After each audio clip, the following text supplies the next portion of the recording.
अस्सलाम वालेकुम। आज हम इस एज के जो दूसरे प्रोमिनेंट और कुछ इनसिग्निफिकेंट राइटर्स का भी ज़िक्र करते हैं।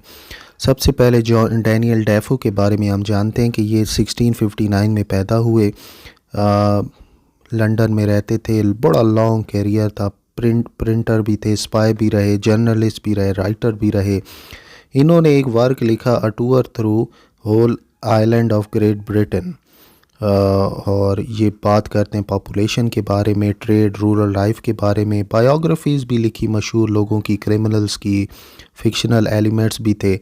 लेकिन जो मशहूर हैं वो लाइफ एंड एडवेंचर और रॉबिन्सन क्रूसो की वजह से ये काफ़ी मशहूर हैं। ये एक नावल फॉर्म में था और एक अलेक्जेंडर सिल्कर की लाइफ के ऊपर मबनी था। अलेक्जेंडर सिल्कर को छोड़ दिया गया था 5 सालों के लिए एक आइलैंड के ऊपर, और रॉबिन्सन क्रूसो भी इसी तरह 28 साल तक रहे एक आइलैंड के ऊपर। बाद में कैप्टन सिगल्टन भी, इनका वर्क काफ़ी मशहूर हुआ। मेमोर्स ऑफ कैवेलियर, ये भी वर्क बड़ा मशहूर हुआ। डेफू जो है, इन्होंने मॉल फ्लैंडर्स नावल लिखा, रुक्सैना लिखा। रुक्सैना में डेफू बात करते हैं मैरिज के बारे में कि ये एक इन्फीरियरिटी होती है और एक बॉन्डेज होती है। रिचर्ड स्टील के बारे में बात करें तो रिचर्ड स्टील बड़े मशहूर हैं अपने 2 ड्रामास के लिए। द लाइंग लवर, ये एक अलग ड्रामा है। द फ्यूनरल, ये भी अलग ड्रामा है। और द टेंडर हस्बैंड, ये इनका बड़ा मशहूर ड्रामा है। तो Richard Steele basically periodic essays की वजह से मशहूर थे, लेकिन इनके ड्रामास भी मशहूर हैं। बिशप जोसेफ बटलर, आपने इनके 2 वर्क्स याद रखने हैं, analogy of religion, natural and revealed. John Gay, ये मैं सेपरेट नाम इनका इसलिए ले रहा हूँ क्योंकि ये इंग्लिश लिटरेचर में सिर्फ एक ही वर्क की वजह से मशहूर हैं। द बेगर्स ओपरा 1728 में ये वर्क आया और बहुत ही क्लासिकल वर्क है, ये समझा जाता है इंग्लिश लिटरेचर का। तो तो जॉन गे के बारे में मैं आपको बता रहा था। तो जॉन गे जो हैं बेसिकली अपने वन सिग्निफिकेंट वर्क, यही जो है इनका, इसकी वजह से ये काफ़ी मशहूर हैं। अब हम कुछ और राइटर्स जो थे इस एज के, उनको भी हम ज़रा डिस्कस कर लेते हैं। एलिज़ा हेवुड, इन्होंने एक फ़ीमेल स्पेक्टेटर लिखा।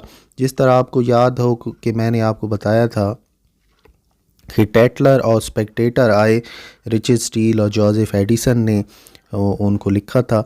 तो इसी तरह फ़ीमेल स्पेक्टेटर भी आया और ये एलिज़ा हेवुड ने इसको लिखा था। फिर जॉर्ज बार्कले अपनी एक ही मशहूर वर्क की वजह से इंग्लिश लिटरेचर में जाने जाते हैं, और वो है treatise concerning the principles of human knowledge, ये इनका वर्क है।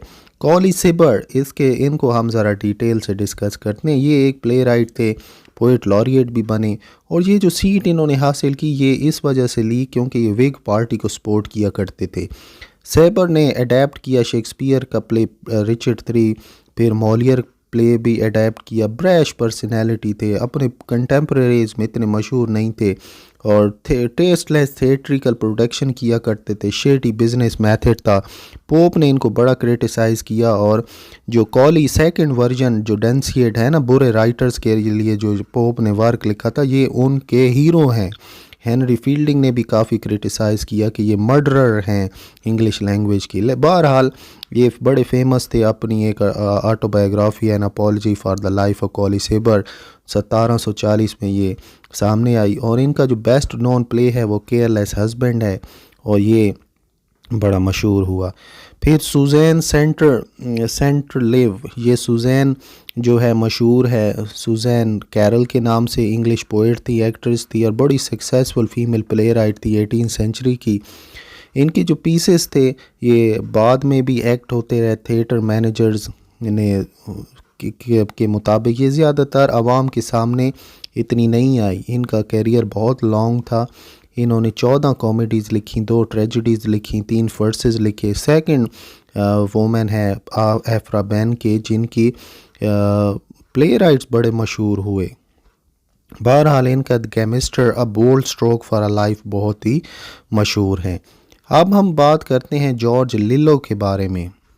जॉर्ज जो थे, जॉर्ज द लंदन मर्चेंट की वजह से काफ़ी मशहूर थे, और फेमस अगर सेंटिमेंटल कॉमेडी राइटर्स का हम जिक्र करें तो एंथनी एशली कूपर, ये नाम आपने याद रखना है, एंथनी एशली कूपर। इन्होंने एक वर्क लिखा characteristics of man, manners, opinion and times, और ये वर्क जो था ये सामने आया 1711 में।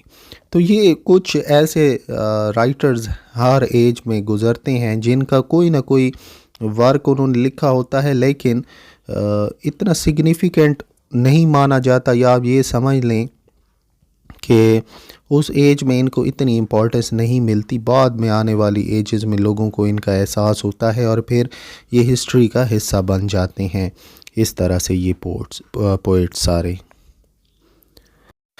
अब हम बात करते हैं कुछ और इम्पोर्टेंट राइटर्स की, जिसमें डेविड ह्यूम आ जाते हैं हमारे सामने। डेविड ह्यूम मशहूर हैं ट्राइटिस ऑफ ह्यूमन नेचर के बारे में। 28 साल की उम्र थी जब उन्होंने ये वर्क लिखा। इन्होंने साइंटिफिक रीज़न्स को इंट्रोड्यूस करवाया। ह्यूम ये बात कहते थे कि पैशन की बजाय रीज़न को गवर्न करना चाहिए ह्यूमन बिहेवियर पर। ह्यूम आर्ग्यू करते थे कि एग्जिस्टेंस ऑफ इनबॉर्न आइडियाज़ जो हैं ह्यूमन नॉलेज के लिए वो एक्सपीरियंस पर ही फाउंड होते हैं। फिर एडम स्मिथ था। एडम स्मिथ फादर माने जाते हैं मॉडर्न इकोनॉमिक्स के।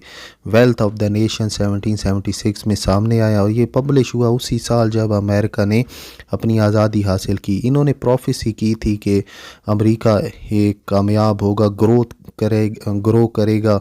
एडम स्मिथ ने अपनी थ्योरी एब्सोलूट एडवांटेज को भी इंट्रोड्यूस करवाया इकोनॉमिक्स में, और ये प्रिंसिपल है absolute advantage refers to the ability of a party to produce a greater quantity of a good product or service।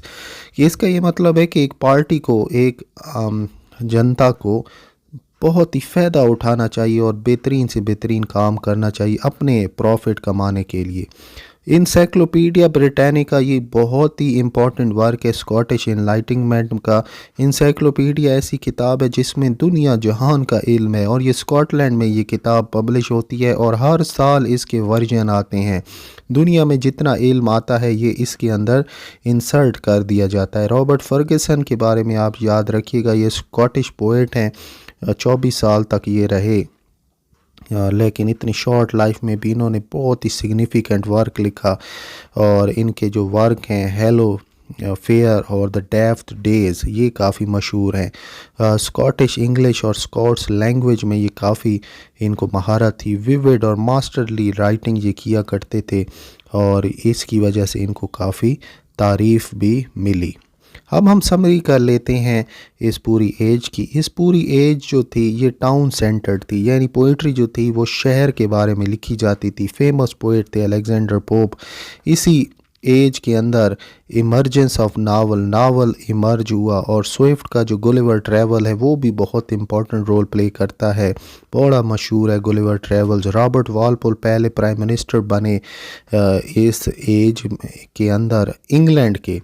ये एज थी स्टेबिलिटी की एज, तब ख़त्म हुई जब अलेक्जेंडर पोप की मौत हुई। जाहिर है ये ऑगस्टन एज नाम ही अलेक्जेंडर पोप के ऊपर आता है क्योंकि सबसे मशहूर पोएट यही अलेक्जेंडर पोप थे। जैसे ही इनकी मौत हुई 1744 में, तो तभी ये एज भी अपने इख्तिताम को पहुंच गई।